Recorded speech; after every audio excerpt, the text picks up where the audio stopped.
Hello, everybody. It's me, Anna Romero. Sorry, with God as guidance. I always personarme before I go live or do any videos. So, you guys already know that the full moon is approaching, right? So, it's time for us to start figuring out what we're going to let go of. What are the things that no longer serve us? And I know that when we think about the things that we no longer serve us, or when we talk about stuff like that, sometimes the first things that pop into our head are maybe an egotistical perspective, like cutting off everything that no longer serves us, no matter how it makes the other person feel. For example, if it involves a relationship, but it's not about that. This goes so it's about tending to ourselves first. Let's take a relationship. If we come to the conclusion that a relationship no longer serves us, we're talking about no longer supporting our highest and greatest good. We're talking no longer serving a purpose in our spiritual life, or that's a part of our spiritual development anymore. And even once we understand that that's what we talk about, or that's what's meant when we say for our highest or greatest good, we can really start to put things into perspective and decide what is it that we're actually going to keep and what is it that we're going to let go.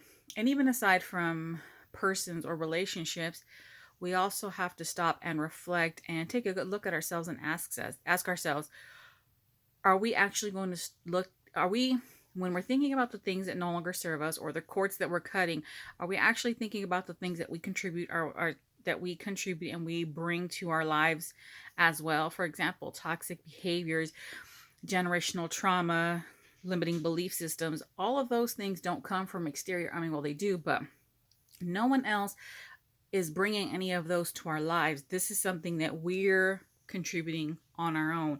So we're going to have to ask ourselves, hold on, am I going to stop the generational trauma?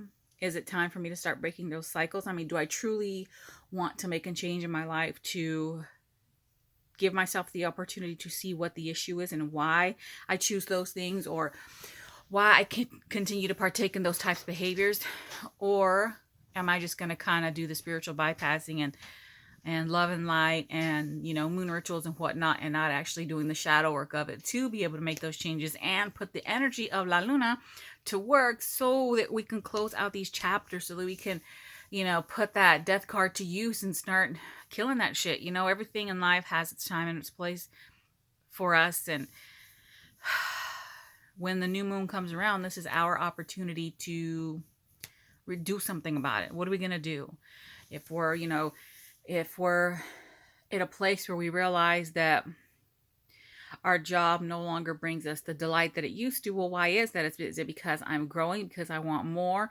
Or is it because my work atmosphere doesn't support me anymore? It's not a healthy environment. Why do I want something different? Why does this jacket no longer fit me? And we have to ask ourselves that. And sometimes we're not going to like the answers, because we are the reason why the jacket doesn't fit anymore. And if we don't want to make those changes, or we don't want to understand that our choices are what creates the majority of our lives, then there's no point in doing the full moon rituals and the cord cutting, and there's no point in doing any of that if we're not going if there's no point in doing any of that if we're not going to stop and take a really good look at ourselves, take a good look as to how our choices have manifested themselves in our lives. You get what I'm saying?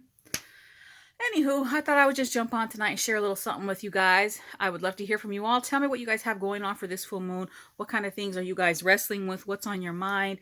What do you guys have planned for the full moon? I don't have any plans, but I know something's going to come up for me. For the most part, it's just been a lot of gratituding.